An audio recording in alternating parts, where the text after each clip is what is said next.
Treatment is directly specific category में belong to, क्या था क्वेश्चन लास्ट? ये था क्या? frequent doses, last doses is very wrong. Good evening.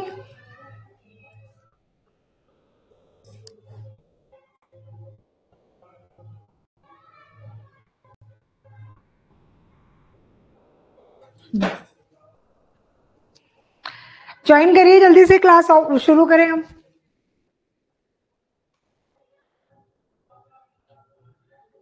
Good evening. बाकी लोग भी फटाफट ज्वाइन करिए ताकि क्लास फटाफट स्टार्ट करें।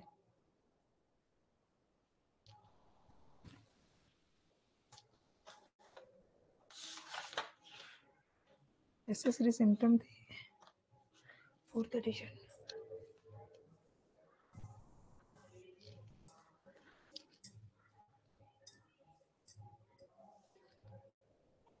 तो हो गया था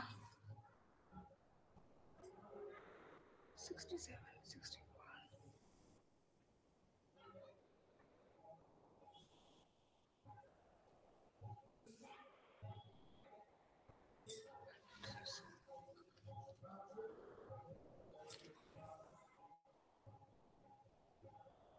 ये भी हो गया था। ज्वाइन हुए, फटाफट ज्वाइन करिए, क्लास स्टार्ट करेंगे हम।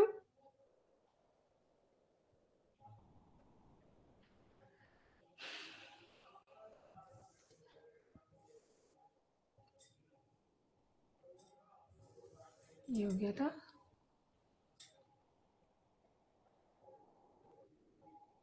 ओके, ये भी हो गया था। लोकल डिजीजेस के मैकेनिकल एडिशन हो गए थे। थ्योरी ऑफ क्रोनिक डिजीज हो गया था।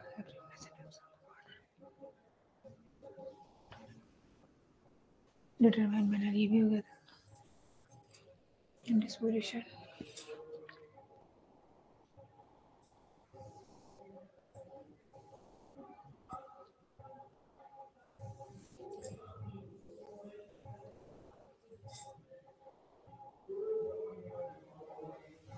yes, this one.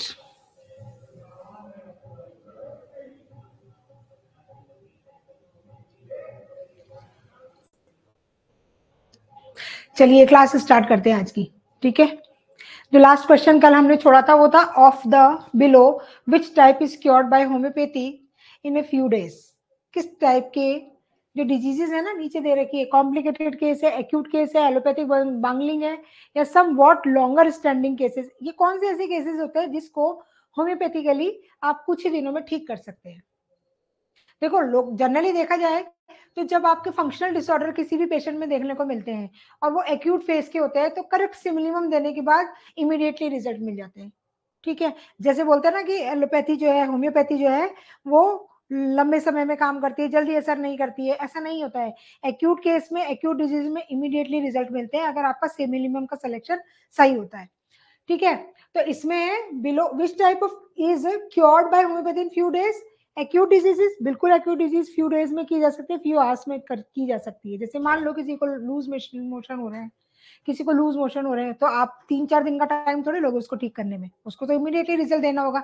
हेडेक हो रहा है, उसको इमीडिएटली रिजल्ट देना होगा, ठीक है। तो फ्यू डेज की बात हो रही है। Somewhat longer standing, complicated cases को लंबे समय टाइम लगता है ठीक होने में।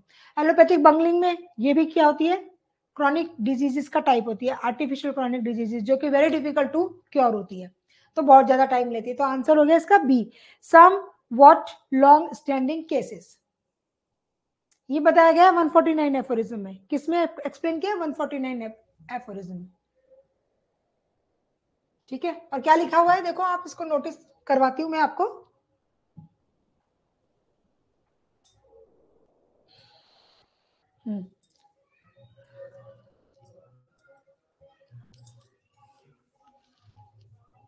देखो क्या लिखा हुआ है, ये देखो क्या लिखा हुआ है। Homeopathic remedy has been thus selected, rightly employed, acute diseases we wish to cure even though character attend may suffering subside. Recent days in a few days. Somewhat of longer standing, as it is ये line लिखी हुई है इसलिए इसका answer, अगर आप रख सकते हो तो रट भी लो, यही होगा क्या, somewhat longer standing cases. Aphorism number 149. Next. Of the below in which numerous striking symptoms are present. कौन कौन से ऐसे डिजीजेस होती है जिसमें कि स्ट्राइकिंग सिम्टम प्रेजेंट होते हैं? इंडिस्पोजिशन में स्ट्राइकिंग सिम्टम होते हैं. Indisposition is not a true diseases. ठीक है, इसमें क्या होता है, मेंटेनिंग कॉजेस को रिमूव करेंगे और पेशेंट को क्योर अपने आप मिल जाएगी, वो ठीक हो जाएगा, क्योंकि सूडोक्रोनिक डिजीज का पार्ट होती है. क्रॉनिक डिजीजेस उसमें क्या होता है, एंटी मियास्मेटिक मेडिसिन दी जाती है, लेकिन सिम्टम्स क्रॉनिक डिजीजेस के अंदर सिम्टम्स को कलेक्ट करना थोड़ा डिफिकल्ट होता है. ठीक है, हम लोगों को सारी हिस्ट्री देखनी होती है, डेवलपमेंटल हिस्ट्री देखनी होती है, फैमिली हिस्ट्री देखनी पड़ती है, पर्सन की पर्सनल हिस्ट्री देखनी होती है. और जैसे कि हम लोगों ने लोकल डिजीज, मेंटल डिजीजेस, इनमें देखा है कि सिम्टम्स जो होते हैं ना बहुत कम देखने को मिलते हैं, तो सिलेक्शन करने में थोड़ी डिफिकल्टी होती है. तो क्वेश्चन क्या है, जहां पर न्यूमरस स्ट्राइकिंग सिम्टम मिल रहे हैं यानी कि वो एक्यूट केस, एक्यूट डिजीज का पार्ट होगी. एक्यूट सिचुएशन होती है ना, देखो जनरली भी आप समझिए, जब कोई इंसान बीमार होता है, ठीक है, सडनली कोई अचानक से कोई एबनॉर्मेलिटीज पेशेंट में आती है और वो सिम्टम्स बताने लगता है, तो वो कहते हैं बहुत सारे सिम्टम होते हैं उसके पास, बहुत सारे सिम्टम बताएगा, पेट में दर्द हो रहा है, ये किया था, वो किया था, ऐसा करता हूं तो ऐसे होता है, ऐसे करते हैं तो ऐसे होता है, ऐसा करने से आराम मिलता है, ऐसे करने से परेशानी बढ़ती है. तो बहुत सारे नंबर ऑफ सिम्टम्स होते हैं. तो जब नंबर ऑफ सिम्टम्स होते हैं तो वहां पर पीक्यूआरएस का कलेक्शन भी अच्छा खासा होता है, स्ट्राइकिंग सिम्टम्स मिलने के चांसेस ज्यादा होते हैं. तो आंसर हो गया एक्यूट डिजीज. पॉइजनिंग के केस में मैंने कल बताया था कि इंटॉक्सिकेटेड कंडीशन में सबकॉन्शियस माइंड जो होता है वो अनकॉन्शियस हो जाता है, तो सिम्टम नहीं दे पाता है. तो इसका आंसर है acute disease. Aphorism number 152. Of the below, which is the suitable method to obtain the pathogenetic power of drug? ये भी मैंने कल बता दिया था आपको कि जब आप एक्सपेरिमेंट करते हैं तो जो फिजिशियन हिमसेल्फ होता है वो he is a good prover, symptom अच्छे से देगा वो. Of the below, which is fit to be homeopathic physician? Of these symptoms merit for prescription? ये भी हमने कल पढ़ लिया था. Of these which require the physician to prescribe correct remedy? ये भी हमने बता दिया था कि प्रीवियस एक्सपेरिमेंट के बेस पे जो भी आपकी मेडिसिन आती है आप उसको प्रिस्क्राइब कर सकते हैं. याद हो गए होंगे ना अब तो, ये क्वेश्चन कल वाले वापस रिपीट हो रहे, तो कुछ ना कुछ रिकॉल हो रहा होगा कि क्या आंसर बताया था. सब लोग क्लास में हैं? Everybody is in the class? Sign language.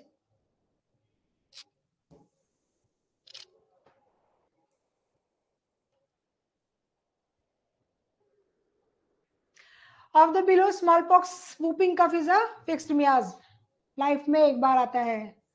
Of which of the incredible diversity सोरम? ये तो हो गए थे हमारे कल की क्लास में. तो आज हम क्या पढ़ेंगे? होम्योपैथिक स्पेसिफिक रेमेडी हमने किसमें बताई थी? Homeopathic specific remedy is given fifth edition of organ, किस कौन से एफोरिज्म में दे रखी है? 241 में. स्पेसिफिक रेमेडी ये प्रीवियस क्लास में एक्सप्लेन हो चुका है. No aggravation of the patient, recovery to the patient, ये भी बता दिया था कि गलत आंसर होता है तो क्या करना. तो एसेसरी सिम्टम्स, एसेसरी सिम्टम्स की बात आती है. Accessory symptoms of the medicine is the given. क्या होते हैं एसेसरी सिम्टम्स? एसेसरी सिम्टम वो होते हैं जो वो सिम्टम जब आप किसी भी पर्सन को देते हैं मेडिसिन, तो मेडिसिन देने के बाद कुछ ऐसे सिम्टम्स जो होते हैं वो पेशेंट ने पहले एक्सपीरियंस नहीं किए थे लेकिन वो रिलेटेड टू मेडिसिन होते हैं, तो this is a kind of medicinal aggravation. ये सिम्टम मेडिसिनल एग्रावेशन के होते हैं. कौन से एफोरिज्म में बताया? Aphorism number 163. 163 एफोरिज्म जो है वो ड्रग प्रूविंग वाले एफोरिज्म से रिलेटेड. तो ड्रग प्रूविंग वाले जितने भी एफोरिज्म है उनमें से किसी एफोरिज्म में ये चीज बताई गई है और वो एफोरिज्म है 163. कौन सा एफोरिज्म है? 163. Accessory symptoms of the medicine given in the 163. क्या होता है एसेसरी सिम्टम्स? देखो मैं एक बार फिर से रिपीट करती हूँ. Accessory symptoms of medicine, symptoms appear were not previously observable in the disease. किसी भी पेशेंट डिजीज कंडीशन में पहले वो सिम्टम्स ऑब्जर्वेबल नहीं थे, लेकिन एसेसरी सिम्टम्स जो है जब आपने मेडिसिन यूज करी तो कुछ सिम्टम्स अपीयर हो जाते हैं, और ये वो सिम्टम्स होते हैं prevent considerable part of the disease, commencement of the cure, accessory symptoms, always moderate dose medicine will for the specific, sufficiently for minute. These symptoms disease that resemble those medicine. ये देखो, the symptoms of the disease that resembles those of the medicine. ये वो symptom होते हैं जो दवाई देने के बाद पेशेंट में आते हैं, लेकिन पेशेंट ने पहले कभी एक्सपीरियंस नहीं किए होते हैं. Accessory symptoms.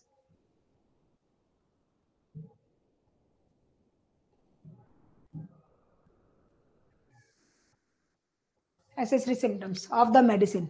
ठीक है. एफोरिज्म नंबर 163 सिंपल सा याद कर लो. 163 aphorism related to drug proving aphorism है और इसके अंदर एसेसरी सिम्टम ऑफ मेडिसिन दे रखे हैं. एसेसरी सिम्टम ऑफ डिजीज भी इसी में कहीं आएगा. Homeopathic law of nature and provisional explanation of it. Homeopathic law of nature कौन से एफोरिज्म में पढ़ा था हमने? 26 एफोरिज्म. आंसर क्या होना चाहिए? 26 to 35. 26 एफोरिज्म में nature's law of cure, homoeopathic law of nature. Homoeopathic law of nature को एक्सप्लेन किया. Weaker dynamic affection is permanently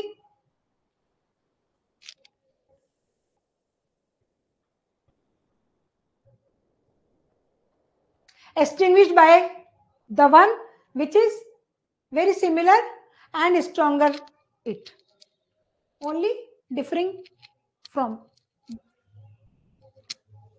और इसके आगे इसके एग्जांपल्स दिए हुए हैं नेचर्स लॉ ऑफ क्योर के आगे वाले एफोरिज्म में. तो आप इसका जो आंसर है वो है 26 to 35.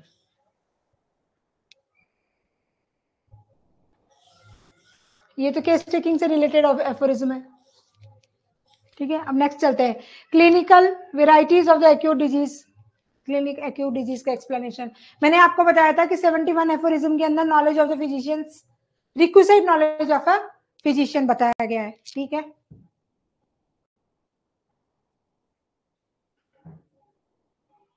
और उसके बाद 72 एफोरिज्म. 71 एफोरिज्म में डिजीज को क्लासिफाई किया है, एक्यूट डिजीज और क्रॉनिक डिजीज टाइप बताया. 71 एफोरिज्म के अंदर एक्यूट डिजीज को क्लासिफाई डिफाइन किया गया, डेफिनेशन दी है. और उसके बाद 72 और 73 में उसको क्लासिफाई किया है. तो इसका आंसर है 73. 71, 72, 73 डिजीज क्लासिफिकेशन के एफोरिज्म याद करने पड़ेंगे ये आपको नंबर से कि कौन से एफोरिज्म में किस नंबर में क्या बताया गया है, किस एफोरिज्म में बताया गया है. आई होप कि मैंने काफी सारे एफोरिज्म आप लोगों को रिवाइंड करा दिए हैं और याद भी करा दिए हैं. Where the aggravation is quick strong. ये देखिए कौन सा, अब बताइए ये कौन सी ऑब्जर्वेशन है? Quick.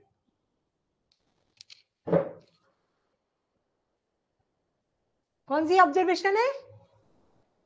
Quick.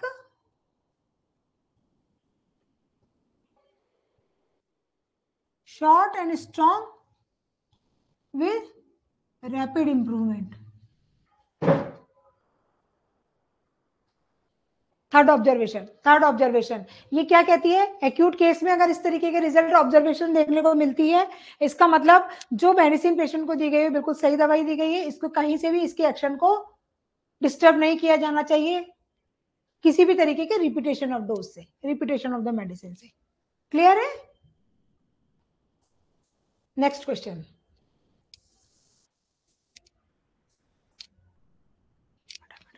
At the present day, advanced thinkers are speaking of the fourth state of matter, which is immaterial substance. Who said this? आपने कितने मैटर पढ़े हैं? कितनी मैटर की कितनी स्टेज पढ़ी है हमने? 11 12 तक हमने क्या पढ़ी थी? 3 स्टेज होती है मैटर की, लिक्विड, सॉलिड, गैसेस. ठीक है. लेकिन एक ऑथर ऐसा था जिन्होंने क्या बोला, एक मैटर की एक स्पेसिफिक फोर्थ स्टेट भी होती है जो कि लाइटनिंग टाइप की होती है, स्पार्कलिंग टाइप की होती है, जो कि इमटेरियल सब्सटेंस होता है, जिसको कि उन्होंने क्या बोला था? Vital simple substance, vital force, vital principle को ये के बारे में एक्सप्लेन कर रहे थे. वो कौन थे? Doctor Kent, doctor jetty Kent. तो आंसर इसका केंट. क्लियर है? क्लियर है? फोर्थ स्टेट, देखो वापस से मैं एक चीज उसको मेंशन करती हूँ आपको, fourth state of matter, fourth state of matter जो कि कैसा है, इमटेरियल सब्सटेंस है, जेटी केंट इसका आंसर।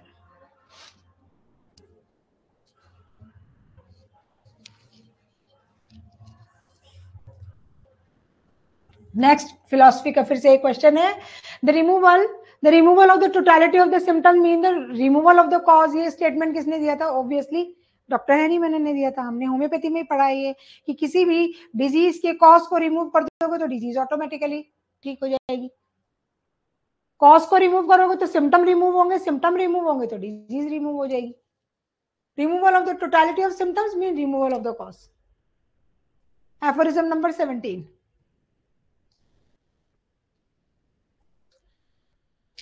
एक बुक है friend of the health, friend of the health किसने लिखी थी? हैनी मैनन ने लिखी थी। याद करना है किसने लिखी थी? हैनी मैनन ने लिखी थी।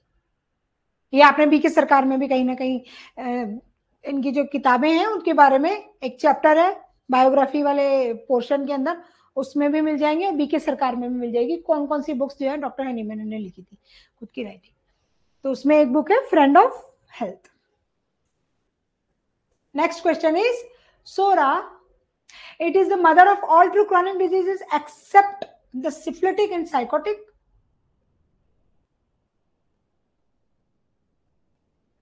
किस एफोरिज्म में लिखा है? 80th एफोरिज्म में सोरा मियाज्म बताया था मैंने, 81 82 के अंदर एक्सप्लेनेशन दिया था उनके एग्जांपल्स के साथ। Psora is the mother of all true chronic diseases except the syphilitic and sycotic. पता है क्या है, 78 79 एफोरिज्म में सोरा साइकोसिस और सिफिलिस मियाज्म को डॉक्टर हैनी मैनन ने एक्सप्लेन किया था, लेकिन बाद में 80th एफोरिज्म में उन्होंने क्या बताया कि किसी भी क्रॉनिक जितनी भी टाइप की डिजीजेस है ना, 7 and 8 आउट ऑफ 10 डिजीजेस में से जो 10 बीमारियां हैं ना, 10 डिजीजेस हैं उसमें से 7 और 8 डिजीजेस है ना, उसका मेन रिस्पॉन्सिबल कॉज है psora. Psora is the mother of all kind of chronic diseases, ना कि सिफिलिस और साइकोटिक। ये एफोरिज्म 18 में मेंशन किया, 80 to 82। ठीक है, आगे चलते हैं। कंफ्यूज मत हो ना, बाकी के एक्सप्लेन किया है इन्होंने कि ये एफोरिज्म में क्या दिया हुआ है। ठीक है, inappropriately called chronic disease, chronic disease inappropriately called chronic disease। आपने chronic disease के टाइप पढ़े थे, natural chronic disease, artificial chronic disease, pseudo chronic disease. तो स्यूडो क्रॉनिक डिजीज वो डिजीज होते हैं जिसको आप बोल सकते हो inappropriate chronic disease. Pseudo chronic disease, chronic disease को मैंने क्या बताया था, 72 एफोरिज्म, 72 73 74 75 76 77 जितने भी एफोरिज्म है वो सारे के सारे क्रॉनिक डिजीज को एक्सप्लेन करते हैं। ठीक है, क्रॉनिक डिजीज के टाइप्स को एक्सप्लेन कर रहे हैं और इसका आंसर है 77। 77 एफोरिज्म में स्यूडो क्रॉनिक डिजीज को एक्सप्लेन किया है हैनी मैनन ने। तो inappropriately called chronic disease, inappropriate chronic diseases है pseudo chronic disease। Next question is, आगे चले, आप लोगों को समझ आ रहा है? मेरी आवाज क्लियर है? Audio video is clear?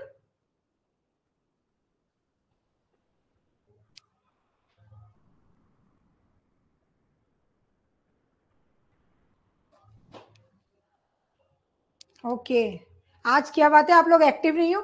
Okay, चले आगे चले, हम लोग आगे चले।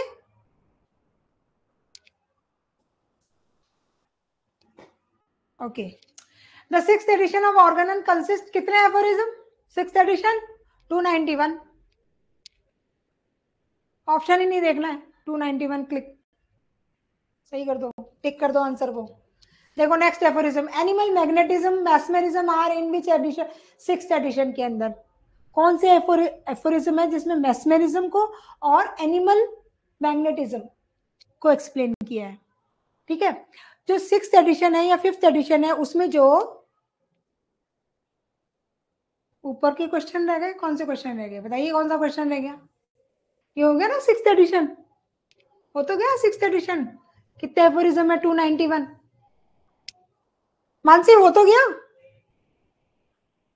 कौन सा क्वेश्चन रह गया? इससे पहले वाला? इससे पहले वाला भी हो गया? ओके, ये question, the subject of anatomy physiology they are not life but only result of the life. कौन से ऑथर ने ये चीज लिखी थी? डॉक्टर केंट ने लिखी थी, जेटी केंट। उन्होंने अपनी बुक में ये चीज को मेंशन किया था कि, कोई भी इंसान जब बीमार होता है ना, तो शरीर बीमार होने से पहले उसके अंदर इंटरनल डिजीज जो है इंटरनली क्रिएट हो जाती है ना। तभी तो हम बोलते हैं कि homeopathy treat the sick not the disease. हम डिजीज को ठीक नहीं कर रहे हैं, हम सिक को ठीक कर रहे हैं। तो सिक कहां से आ रहा है?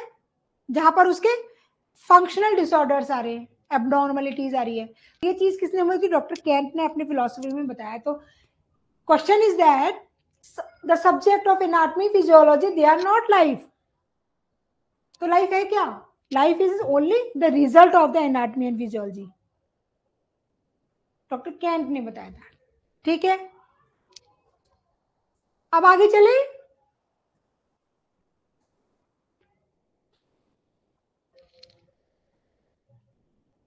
सिक्स्थ एडिशन में कितने एफोरिज्म थे? सिक्स्थ एडिशन में कितने एफोरिज्म है? 291।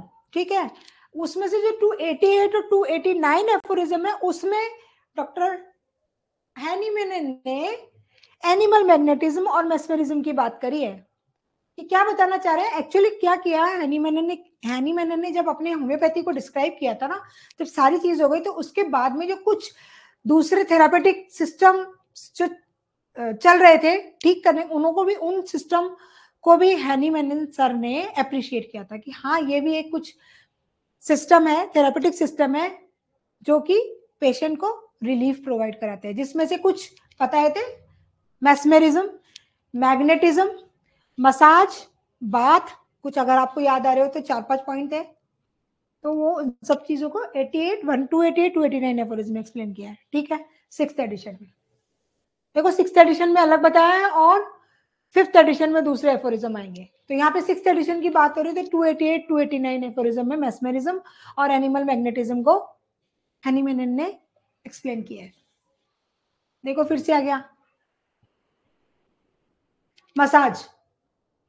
मसाज 288, 289 में था मैग्नेटिज्म और एनिमल मैग्नेटिज्म और मैस्मेरिज्म, और मसाज को दे दिया उन्होंने 290 aphorism.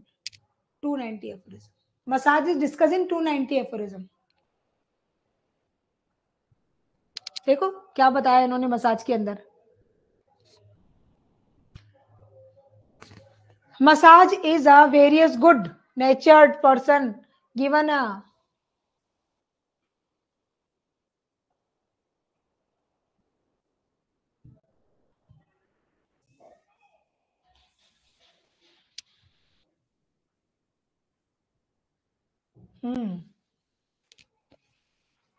chronic invalid who though cured still suffer from loss of flesh, weakness of digestion, lack of sleep due to slow convulsions, the muscles of the limbs separately grasped by the moderate pressed and needed arouse the life principle to reach and restore the tone of the muscles. ठीक है, massage से क्या कर रहे हो आप?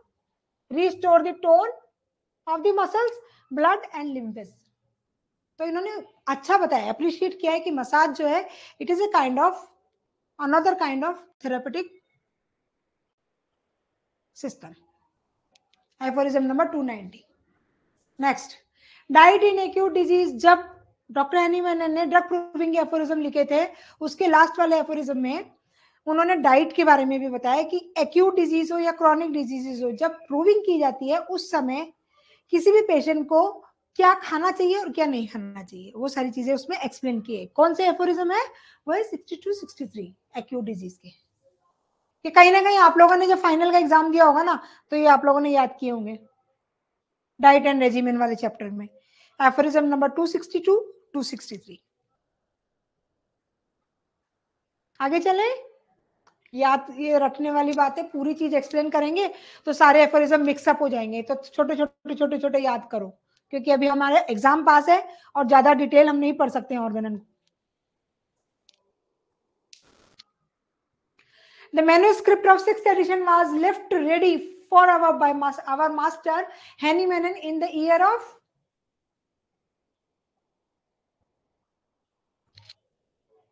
1842। ये जो है ना डॉक्टर हेल,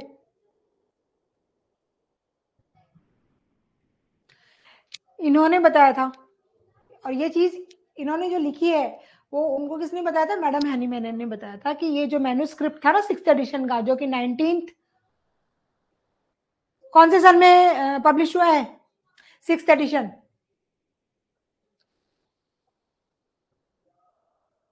वो लिखा तो 1842 में ही लिखा गया था हैनी मेनन के द्वारा, पब्लिश्ड बाद में हुआ था आफ्टर द डेथ ऑफ हैनी मेनन। ठीक है, तो ये याद कर लो, रट लो। सिक्स्थ एडिशन का मैन्यूस्क्रिप्ट कौन से ईयर में आया था, 1922 21 मैन्यूस्क्रिप्ट आया था 1842 में ही हैनी मेनन ने लिख दिया था। ये मेंशन किया, ये बताया गया था मैडम हैनी मेनन के द्वारा, किसको, हेल को, क्योंकि यही पब्लिशर थे, इन्होंने लिखी है बायोग्राफी। नेक्स्ट क्वेश्चन, तो homeopathic law of nature and provisional explanation of it given under 2635। Repeat हो गया क्वेश्चन।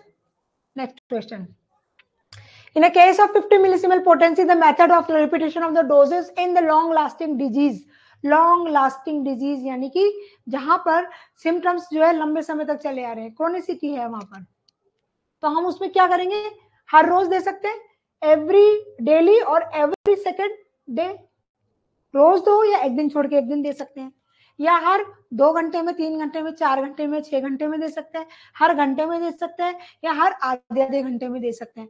तो रिपीटेशन ऑफ डोज के बारे में पूछा है कि 50 मिलीसीमल पोटेंसी की रिपीटेशन हम long lasting disease chronic case में कैसे कर सकते हैं। ठीक है, तो इसका आंसर है डेली और एवरी सेकेंड डे। पोसोलॉजी के एफोरिज्म के अंदर 248 में हैनी मेनन सर ने बताया है कि जब भी लॉन्ग लास्टिंग केसेस होते हैं, वैसे जनरली हम क्या करते हैं, जब हमारे पास क्रॉनिक केस आता है तो हम क्या करते हैं, सिमिनिमम का सिलेक्शन करते हैं, सिमिनिमम अगर करेक्ट होता है तो हम सिंगल डोज देते हैं, law of similia, law of simplex और लॉ ऑफ मिनिमम डोज को फॉलो करते हुए हम क्या करते हैं, जो सिंगल मेडिसिन देते हैं अगर वो सही है तो वो रिजल्ट देती है, होम्योपैथिक एग्रावेशन होगा, पेशेंट को आराम आने लगेगा, पेशेंट को आराम आ रहा है दैट मीन मेडिसिन हमने सही दी है। अगर आपकी मेडिसिन सही है तो हमारा क्या हमें क्या करना है, ऑब्जर्वेशन करनी है और किसी भी तरीके का रिपीटेशन नहीं करना है किसी भी डोज का और किसी भी मेडिसिन का, हम यही करते हैं। लेकिन जब सिक्स्थ एडिशन में 50 मिलीसीमल पोटेंसी बताई गई थी तो उस पोटेंसी के बारे में क्लियरली बताया गया है कि अगर लॉन्ग लास्टिंग डिजीज भी होती है ना तो हमें वेट नहीं करना है, हम हर 2 घंटे में, हम हर 3 घंटे में, हम हर दिन डेली के एक डोज भी दे सकते हैं और एक दिन छोड़ के एक दिन हम मेडिसिन को रिपीट भी कर सकते हैं। तो रिपीटेशन ऑफ डोजेस पोसोलॉजी का पार्ट है ये, कि जब लॉन्ग लास्टिंग केसेस होते हैं तो आप मेडिसिन को डेली या हर दूसरे दिन रिपीट कर सकते हैं क्रॉनिक केस के अंदर। और ये जो है ना एवरी 2 आवर सेकेंड, 2 घंटे में, हर 3 घंटे में, हर 4 घंटे में, 6 घंटे में, हर घंटे में और हर आधे घंटे में, ये एक्यूट डिजीज में करते हैं। इन case of acute disease, acute case के अंदर 50 मिलीसीमल पोटेंसी का रिपीटेशन हम ये 3 मेथड से कर सकते हैं, और लॉन्ग लास्टिंग डिजीजेस के अंदर हम एवरी डे और एवरी सेकेंड डे भी कर सकते हैं। ठीक है, क्लियर है। एफोरिज्म नंबर 248 रिपीटेशन है of the doses. Next question, in case of intermittent fever when the pyrexia stage is very short, the medicine should be administered during। देखो सिंपल सी चीज क्वेश्चन ये पूछा जा रहा है, जब इंटरमीडिएट फीवर आता है तो हमें मेडिसिन कौन सी स्टेज के ऊपर पेशेंट को देनी चाहिए, खिलानी चाहिए। Lucid interval, sweat stage, decline period of paroxysm और हीट स्टेज। हीट स्टेज में और स्वेटिंग स्टेज में जहां पर पेशेंट में जब फीवर अपने उसमें होता है इंक्लाइन टॉप पे होता है और फिर डिक्लाइन फेज आती है। अब डिक्लाइन फेज होती है और एक पैरोक्सिज्म से दूसरे पैरोक्सिज्म के बीच में बहुत कम गैप होता है, बहुत ही कम गैप होता है। तो वो जो डिक्लाइन फेज होती है ना फीवर की, उसमें हमें मेडिसिन को रिपीट करना चाहिए। अगर आपको रिकॉल हो रहा है तो मैं थोड़ा सा याद दिलाती हूँ।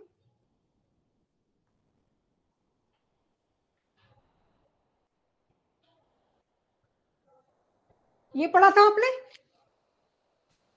यहां से फीवर बढ़ता है, पीक पे जाता है, डिक्लाइन फेज आती है, फिर यहाँ पर हेल्दी प्रिडिक्ट करता है पेशेंट, क्योंकि इंटरमिटेंट डिजीज का पार्ट है इंटरमिटेंट फीवर। और फिर जब सेकंड पैरोक्सिज्म दोबारा से फीवर आता है, सेकंड अटैक आता है, फिर से फीवर बढ़ता है, पीक पे जाता है, फिर डिक्लाइन फेज आती है। ठीक है, तो या तो मेडिसिन आप इस फेज पे दो, और लेकिन कुछ एक फीवर ऐसे होते हैं जिसमें डिक्लाइन फेज आती है और फिर तुरंत दूसरा फीवर चालू हो जाता है, फिर डिक्लाइन आती है, फिर अटैक चालू हो जाता है। तो ऐसी सिचुएशन में हमें जो डिक्लाइन फेज होती है ना, यहाँ पर मेडिसिन का रिपीटेशन करना चाहिए इंटरमिटेंट फीवर में। तो आंसर क्या है इसका, डिक्लाइन पीरियड ऑफ पैरोक्सिज्म। ठीक है, क्लियर है। और प्रैक्टिकली भी ऐसे ही करना है, ये चीज थ्योरेटिकली एप्लीकेबल नहीं है, प्रैक्टिकली भी अगर आपके पास फीवर का पेशेंट आता है तो डिक्लाइन फेज में या वो जो इंटरमीडिएट पीरियड होता है उसमें हमें मेडिसिन देनी है फीवर की हमेशा, तभी हमें अच्छे रिजल्ट मिलेंगे। क्लियर है।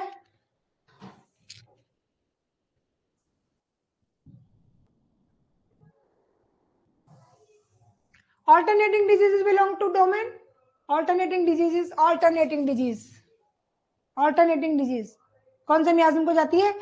वैसे जनरली ऑल्टरनेटिंग डिजीजेस क्या होती है, जब एक सेट ऑफ सिम्टम्स, एक डिजीज जो है दूसरी डिजीज एक दूसरे के आगे पीछे आती है, एक डिजीज आती है चली जाती है, उसके बाद दूसरी डिजीज आती है, ऑल्टरनेटिंग डिजीज। ठीक है, ये सारे के सारे सोरा के पार्ट होते हैं, लेकिन सेल्डमली कॉम्प्लिकेटेड विद कौन सा मियाज्म, सिफिलिस मियाज्म। ये इसके डेफिनेशन में लिखा हुआ है 232 एफोरिज्म में, देखो लिखा हुआ है।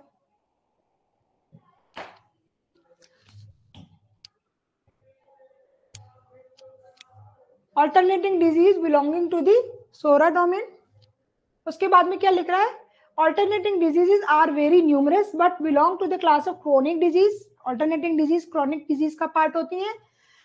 They are generally manifest developed of psora alone. Generally जब सोरा अपने आप में कंप्लीट होता है क्रॉनिसिटी को दिखाने के लिए, अल्टरनेटिंग डिजीज को मैनिफेस्ट करने के लिए, लेकिन कभी कभी ये कॉम्प्लिकेटेड होती है, कौन से मियाज्म से, सिफिलिटिक मियाज्म से। ठीक है, तो ऐसी सिचुएशन में पहले तो हम क्या करते हैं, एंटीसोरिक रेमेडी देते हैं, और फिर बाद में सिफिलिटिक जब एक्सपोजर आता है तो एंटीसिफिलिटिक मेडिसिन। ठीक है, उसको ठीक करने के लिए। क्लियर हुई। 232 एफोरिज्म अल्टरनेटिंग डिजीज बता रखा है, वो बताया कि सोरा की वजह से होता है, और ये कॉम्प्लिकेशन जो होता है उसमें सिफिलिटिक मियाज्म का कॉम्प्लिकेशन होता है। तो ट्रीटमेंट क्या करते हैं, जब सोरिक मियाज्म डोमिनेंट होता है तो एंटीसोरिक मेडिसिन दे दो, और सिफिलिटिक सिम्टम्स आते हैं तो एंटीसिफिलिटिक मेडिसिन देके उसको क्योर किया जाता है। Next question is, psychotherapy is indicated in which type of following mental disease. Psychotherapy किसमें दोगे आप?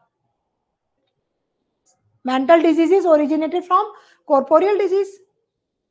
कॉर्पोरियल डिजीज मतलब अगर किसी को सपोज है फॉर एग्जांपल किसी को विटिलिगो हो रहा है, ठीक है, विटिलिगो समझते हो, सफेद दांत की बीमारी। अब उसकी वजह से वैसे तो कोई प्रॉब्लम नहीं हो रही है, लेकिन स्ट्रेस है, वो सोसाइटी को फेस नहीं कर पाता, उसकी अपीयरेंस की प्रॉब्लम होती है, तो उसमें साइकोलॉजिकल सिम्टम्स आ जाते हैं। तो क्या ऐसे केस के अंदर साइकोथेरेपी देनी चाहिए या मेडिसिन दी जानी चाहिए? कॉर्पोरियल डिजीज आ रही है तो कॉर्पोरियल सिम्टम के अकॉर्डिंग मेडिसिन देनी पड़ती है, मेडिसिन दी जाएगी।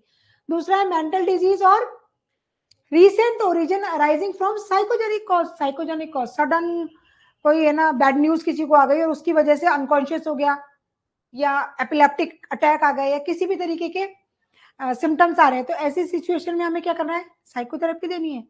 अगर स्ट्रेस की वजह से, एंजाइटी की वजह से, किसी भी एक्सीडेंटल कॉज की वजह से किसी भी तरीके की मेंटल डिजीज क्रिएट हो रही है, तो वहां पर आपको मेडिसिन देनी है या साइकोथेरेपी देनी है। तीसरा ऑप्शन है sudden outburst of insanity. Sudden outburst of insanity, normal behave कर रहा है पेशेंट, ओसीडी के पेशेंट को देख लो आप, नॉर्मली बिहेव करता है एबनॉर्मल फंक्शनिंग के थ्रू, लेकिन अचानक से उसके सिम्टम्स फ्लेयर अप कर जाते हैं, तो वहां साइकोथेरेपी देते हैं हम उन्हें। mental disease having physical or mental causes which are difficult to be ascertained. Doubtful origin, हमें पता ही नहीं चलता कि मेंटल डिजीज जो आ रही है वो साइकिक इन ओरिजिन है या फिर वो सोमेटिक इन ओरिजिन कॉर्पोरियल की वजह से हो रही है, तो डाउटफुल होते हैं। तो चारों टाइप समझ में आए मेंटल डिजीज के। अब क्वेश्चन क्या है कि साइकोथेरेपी कौन सी मेडिसिन इनमें से कौन सा टाइप है जिसमें साइकोथेरेपी दी जानी चाहिए? तो इसका आंसर है B, recent arising from psychology cause, psychogenic cause की वजह से जब कोई एबनॉर्मलिटी क्रिएट होती है, मेंटल सिम्टम्स आते हैं, तो वहां पर साइकोथेरेपी दी जानी है। अचानक से पेशेंट बढ़िया से बात कर रहा था और वॉलेंट हो गया, पता नहीं कौन सी ट्रिगर उसको साइकोलॉजिकली ट्रिगर कर गया कि उसमें वॉयलेंस ही आ गई, हाथापाई पे उतर गया वो, तो आप उसको क्या दवाई दोगे? उसको काउंसल करोगे, उसको साइकोथेरेपी दोगे। क्लियर है? आगे चले।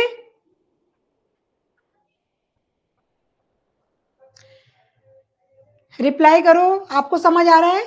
आगे चलें हम लोग।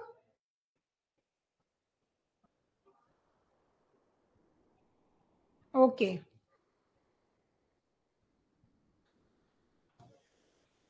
सिर्फ 2 स्टूडेंट ही क्लास के अंदर ना अटेंटिव होते हैं, बाकी सब ओके। मानसी, ठीक है, गुड, वेरी गुड। चलिए नेक्स्ट क्वेश्चन इज, अब देखो इस क्वेश्चन को समझना। ए फॉर असर्शन है, क्या कह रहा है ये? Suppression of eczema by the local application has been known to produce colitis, asthma और bronchitis। ये लाइन क्या कह रही है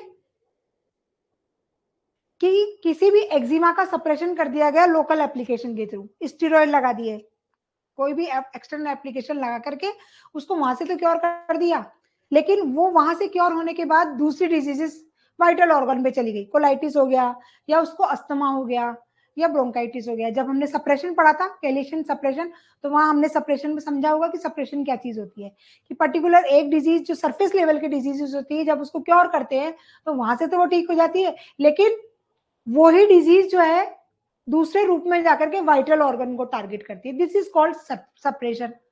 ठीक है, दूसरा रीजन क्या बता रहा है, इसका रीजन क्या बता रहा है, एक असर्शन उन्होंने एक लाइन लिखी है कि ये एक असर्शन है कि लोकल एप्लीकेशन से जब आप एक्जिमा का सप्रेशन करते हो, सप्रेस कर रहे हो एक्जिमा को लोकल एप्लीकेशन से, तो ब्रोंकाइटिस, कोलाइटिस और अस्थमा जैसी कोई बीमारियां होती है।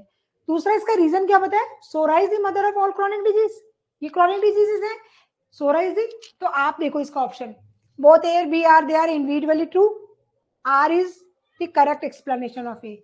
ये लाइन भी सही बोली जा रही है, ये लाइन भी सही बोली जा रही है। अब इन दोनों में आपस में रिलेशन क्या है, क्या ये एक दूसरे से रिलेटेड है, क्या एक दूसरे का एक्सप्लेन कर रहे हैं, या एक दूसरे से कोई रिलेशन नहीं है?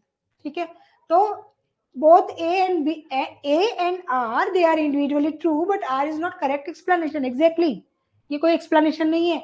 Psora is the mother of all chronic disease, ये बिल्कुल बात सही है, लेकिन इसका मतलब ये नहीं है कि सप्रेशन की वजह से, यहाँ जो सप्रेशन है यहाँ इसका कोई सोरा से कोई लेना देना नहीं है, सप्रेशन किससे हो रहा है, लोकल एप्लीकेशन से हो रहा है। ठीक है, तो इसका ऑप्शन है बी। आगे चलते हैं, नेक्स्ट क्वेश्चन। गुड, टेबल देखो, टेबल देखो, साइकोटिक मियाज्म, सिफिलिटिक मियाज्म, सोरिक मियाज्म, ट्यूबरकुलर मियाज्म, इसके सिम्टम्स कहीं ना कहीं किस इम्पेशेंट, इम्पेशेंट कौन होता है, सोरिक पेशेंट, मेंटली बहुत कंफ्यूज होता है, अस्टी नेचर होता है, बहुत ज्यादा ओवर थिंकर होता है सोरा पेशेंट, बहुत ज्यादा इंटेलिजेंट होता है, बहुत ज्यादा दिमाग लगाता है सोरिक सोरा। ठीक है,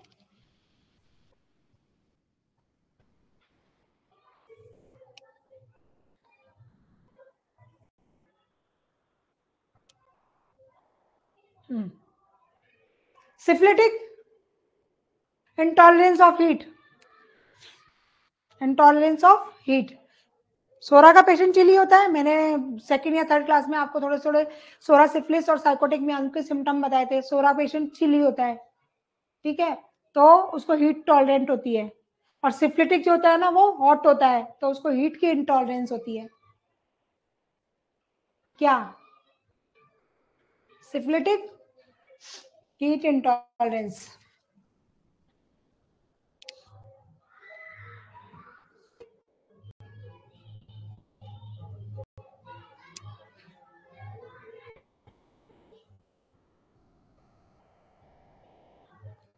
ठीक है, सोरा हो गया इम्पेशेंट,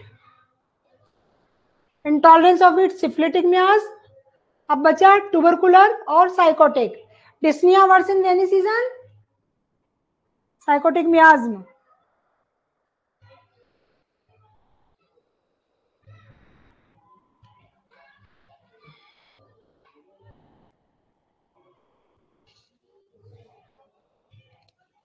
ट्यूबरकुलर फास्टिडियस।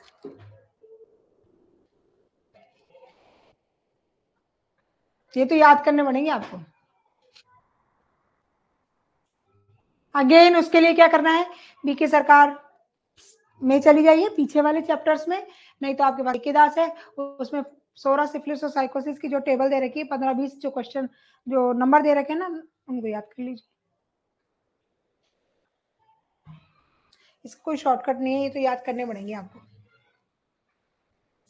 तो इसका आंसर है सी। ठीक है, 2314।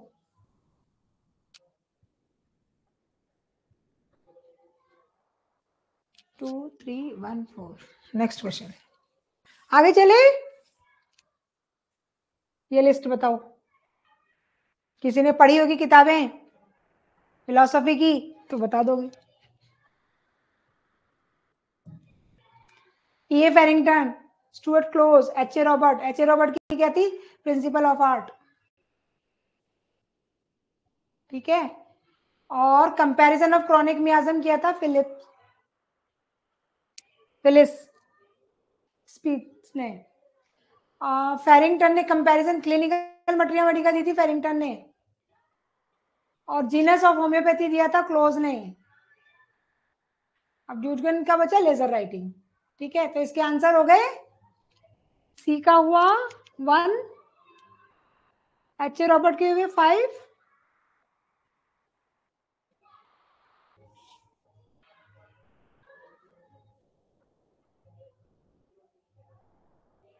फोर, 3, 2, 3, 2, 3, 1, 5, 4।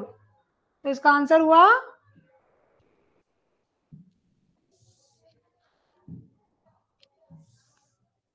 सी।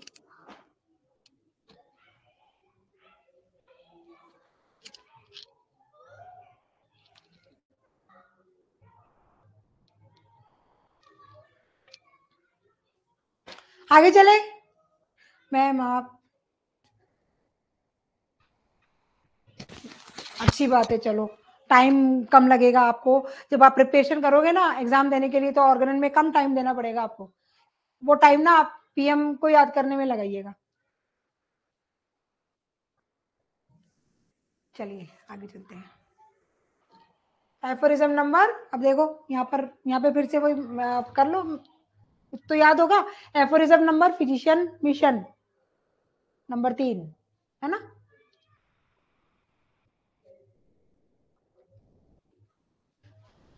एफोरिज्म नंबर 2,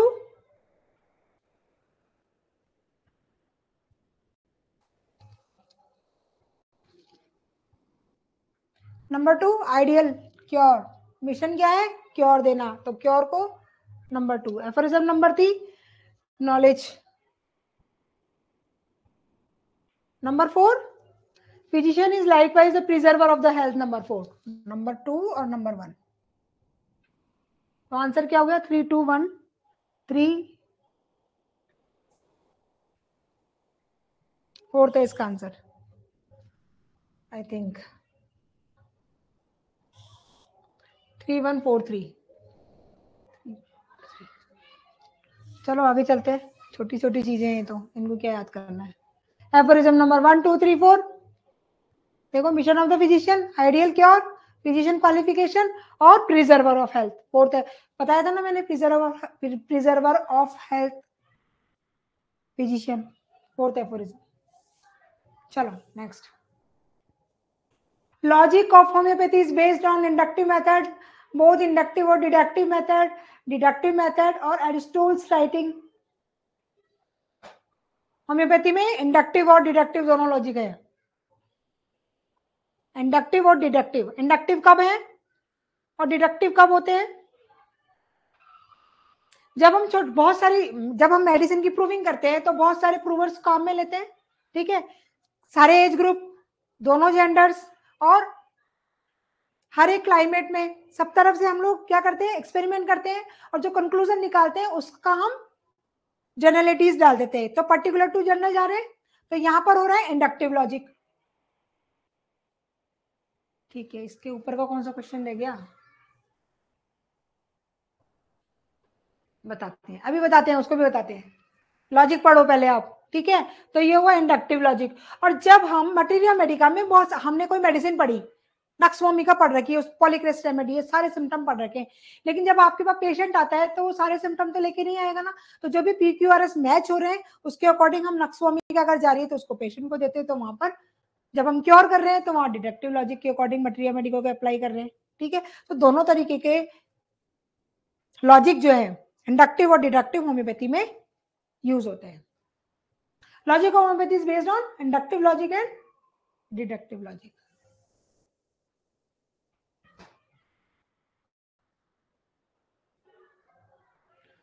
चलिए, ये क्वेश्चन जो रह गया है वो क्या है, consider the following, patient is intelligent and observe sensitive, oversensitive. Patient is intelligent and oversensitive. Silent type of patient who goes out and commits suicide. Sensitive to noise, to light, to order. All complaints are aggravated in winters. Which of the above symptoms are related to soric miasm? Soric miasm का जो patient होता है ना, soric miasm, सोरा वाला जो person होता है वो बहुत intelligent होता है और over sensitive होता है। पहला राइट, ठीक है। दूसरा,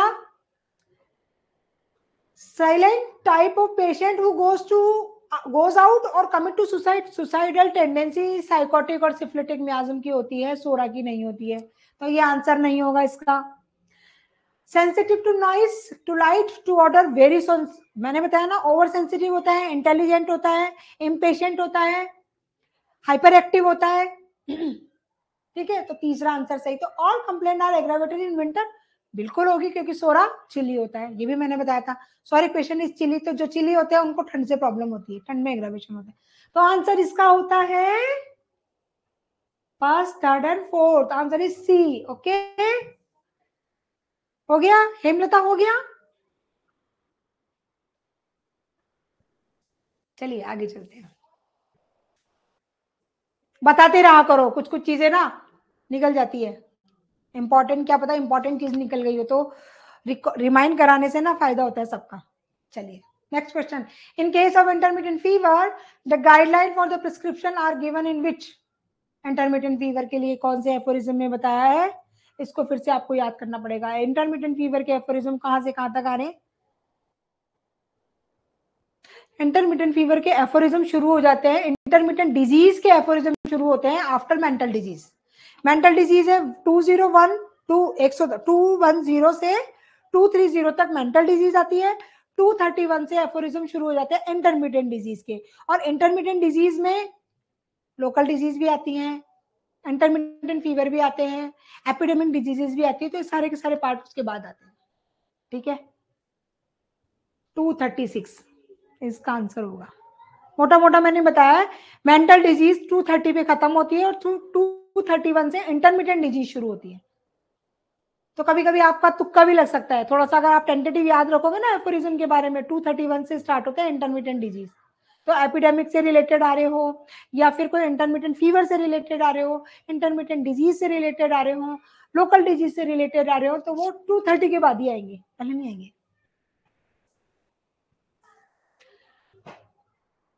क्लियर है, आगे चले। Only one what on left index finger is an, अब बताओ ये कौन सा पार्ट है, आ गया ना, देखो, intermediate, internal one sided disease, external one sided disease, artificial chronic disease, false chronic disease. It is a kind of external one sided disease, one sided disease. यहाँ लोकल, मैं क्या बोल रही थी, मेंटल डिजीज के बाद में आती है इंटरमीडिएट डिजीज, ये हो रही है one sided disease. One sided diseases mental disease से पहले आती है, वन साइडेड डिजीज का ही पार्ट होती है mental disease, local disease, intermediate disease, one sided disease. One sided diseases क्या होती है? ये वो डिजीजेस होती है जहां पर सिम्टम्स बहुत कम होते हैं और लेस इंपॉर्टेंट सिम्टम होते हैं, जो कि मेडिसिन को सिलेक्शन करने में हेल्प नहीं करते, करेक्ट सिमिलिमम हम नहीं निकाल पाते वन साइडेड डिजीजेस में। Aphorism number 173 clear? ये देखो, diseases with few symptoms, one sided disease, इसमें है mental symptoms, physical symptoms. Physical symptoms अगर आते हैं, मेंटल सिम्टम्स आते हैं तो मेंटल डिजीज का पार्ट हो गए, फिजिकल सिम्टम आते हैं तो internal physical symptoms, external physical symptoms. External physical symptoms में सर्जिकल डिजीज और नॉन सर्जिकल डिजीज, ये तो क्लासिफिकेशन है वन साइडेड डिजीज का। Aphorism 174।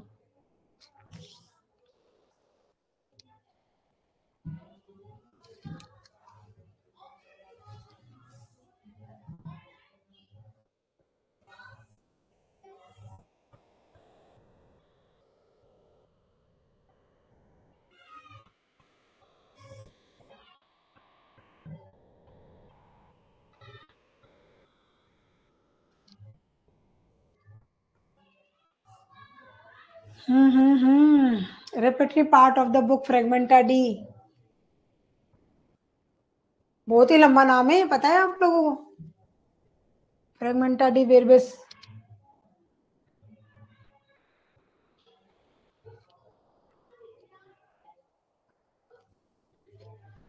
Repertory part of the book Fragmenta de dash dash dash observatis.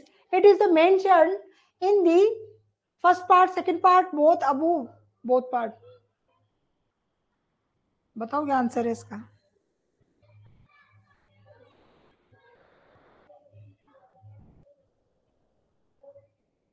External dynamic और one sided disease, यही तो चल रहा था ना? ठीक तो चल रहे हैं हम, ठीक चल रहे हैं, ठीक चल रहे हैं, ठीक चल रहे हैं, ठीक चल रहे हैं। ये देखो कितना बड़ा नाम है, Fragmenta de Viribus Medicamentorum Positivis sive in Sano Humano Corpore Observatis, two part, देखो लिखा हुआ है टू पार्ट। आंसर क्या है इसका? Second part. जिसको पूरा लाइन याद होगी ना उसको इसका आंसर पता होगा, फर्स्ट पार्ट में है कि सेकंड पार्ट में। ये देखो फिर से देखो, फ्रेगमेंटा de Viribus मेडिकामेंटोरम positivity sive in Sano Humano Corpore Observatis, two part, 269 and 470 page number, pages 269 से 470 पेजेस में इसमें एक्सप्लेनेशन किया है बाय द एनी मेनन। कहां लिखा था? लिप्सिंग में लिखा था। ठीक है आगे चले।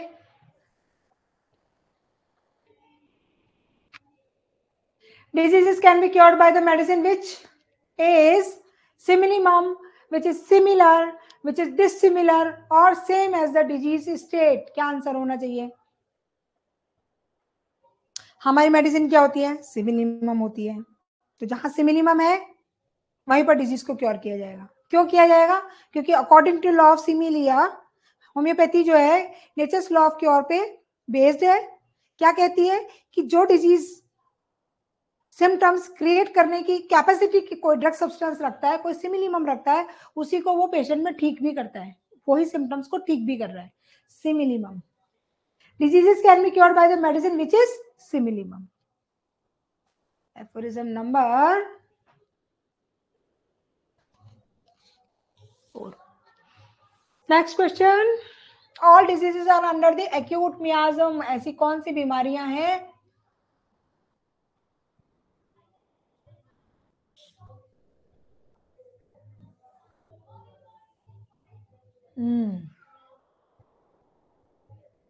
स्क्रीन क्लियर है ना आप लोग को?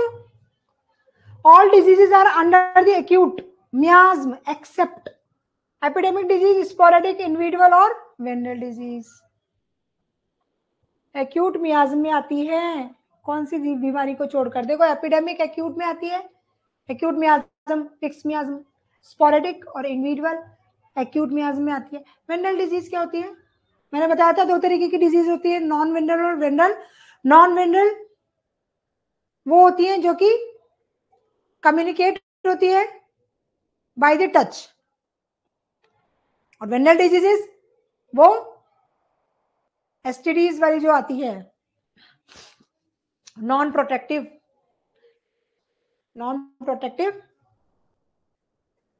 सेक्सुअल एक्टिविटीज की वजह से जो डिजीज क्रिएट होती है, जो एसटीडीज वगैरह आती हैं, साइकोसिस और सिफिलिटिक मियाज।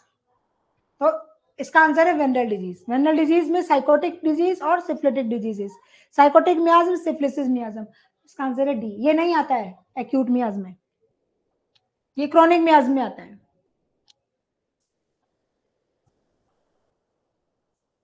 आगे चले।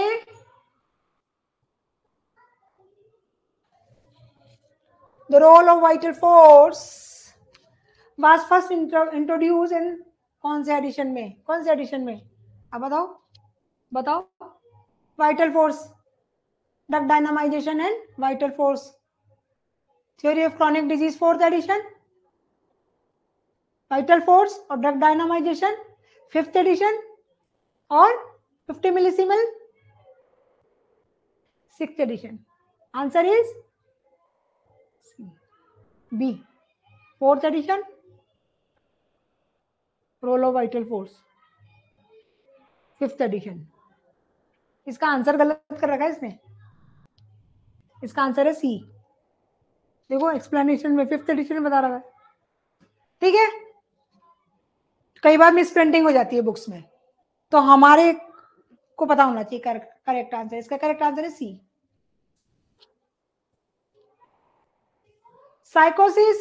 साइकोसिस in coordination of growth, ulcerative in nature, degenerative in nature, malignant in nature. देखो अल्सरेशन, डिजेनरेशन और मैलिग्नेंसी ये सिफिलिटिक मियाज्म होता है, और सिर्फ ग्रोथ की बात होती है, इन कोऑर्डिनेशन ऑफ ग्रोथ या ओवर ग्रोथ की बात होती है, वो साइकोटिक मियाज्म होता है। तो आंसर इसका ए। क्लियर है? साइकोसिस में क्या होता है? ओवर ग्रोथ होती है, और सिफिलिस में क्या होता है? डिस्ट्रक्शन होता है, डिजेनरेटिव चेंजेस होते हैं, और मैलिग्नेंसी क्रिएट होती है। इसका आंसर है ए। Which is the symptoms of SORA? Aggravation daytime. Oh, stop. Touch screen ना बहुत ही सुपर फास्ट होती है, बहुत जल्दी कहीं ना कहीं पहुंचा देती है। 2 4 आगे आगे आगे आगे। ओके, देखो which of the symptom of SORA? Aggravation daytime, better by warmth, better by amelioration. Amelioration aggravation का साइन पता है आप लोग को? ये डे टाइम एग्रावेशन, वार्म से एमिलियोरेशन, मूवमेंट से एमिलियोरेशन, और ईटिंग से एग्रावेशन। सोरा क्या है? चिली है। सोरा क्या है? चिली है, तो उसको क्या होगा? वार्म से एमिलियोरेशन है। ये देखो इन्होंने एक्सप्लेनेशन क्या दिया है। Psora is outcome of evil thought, psoric mind is over active, psora is quick, intelligent, manifest most strongly functional symptoms. इसके अलावा psora is over sensitive physically mentally, psoric complain are worse from sunset to sunrise to, सुबह से लेके शाम तक symptoms सोरा के बढ़ते हैं, और सिफिलिटिक के उल्टे होते हैं। Warmth, wants warmth both internally और externally, aggravation from cold during. ठीक है, वार्म से एग्रावेशन, वार्मथ बोथ इंटरनली और एक्सटर्नली। सोरा को याद करना हो ना तो ग्रेट एंटीसोरिक मेडिसिन होती है सल्फर। अगर जिसको सल्फर याद है ना तो वो सोरा के सिम्टम्स बता सकता है। सेम ऐसे ही साइकोटिक में थूजा और सिफिलिटिक में मक्सोल। ये तीन मेडिसिन मोटी मोटी याद रहेगी ना, तो इसके जो main most of the symptoms है ना वो मियाज्म को ही एक्सप्लेन कर देते हैं। तो जहां कहीं कंफ्यूजन हो ना तो वो मेडिसिन के सिम्टम्स याद कर लिया करो। ठीक है, तो अब इसका आंसर क्या है? ये तो कह रहा है कि आप अपने हिसाब से दे दो symptom. Aggravation by warmth, B, C. Answer बताओ इसका क्या होगा, क्या होना चाहिए? डे टाइम एग्रावेशन, सुबह से लेकर शाम तक बढ़ती है कंप्लेंट, डे टाइम एग्रावेशन है, नाइट में नहीं होता है। सिफिलिस में नाइट का एग्रावेशन होता है। ये भी सही है, ये भी सही है।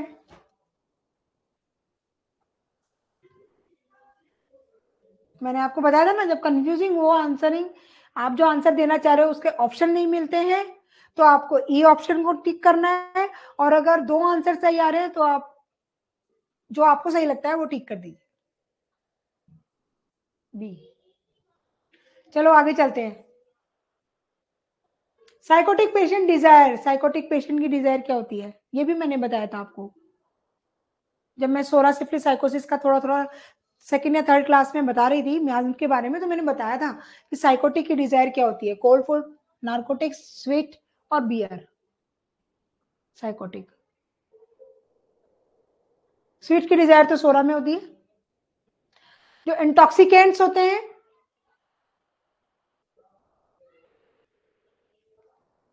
सिफिलिटिक को कोल्ड फूड चाहिए होता है, तो सी जो इसका आंसर है, सी बियर, इसका आंसर है सी। ये देखो, सोरा की डिजायर क्या है, sweet, sugar, candy, syrup, hot food, acid, sour thing, unusual thing.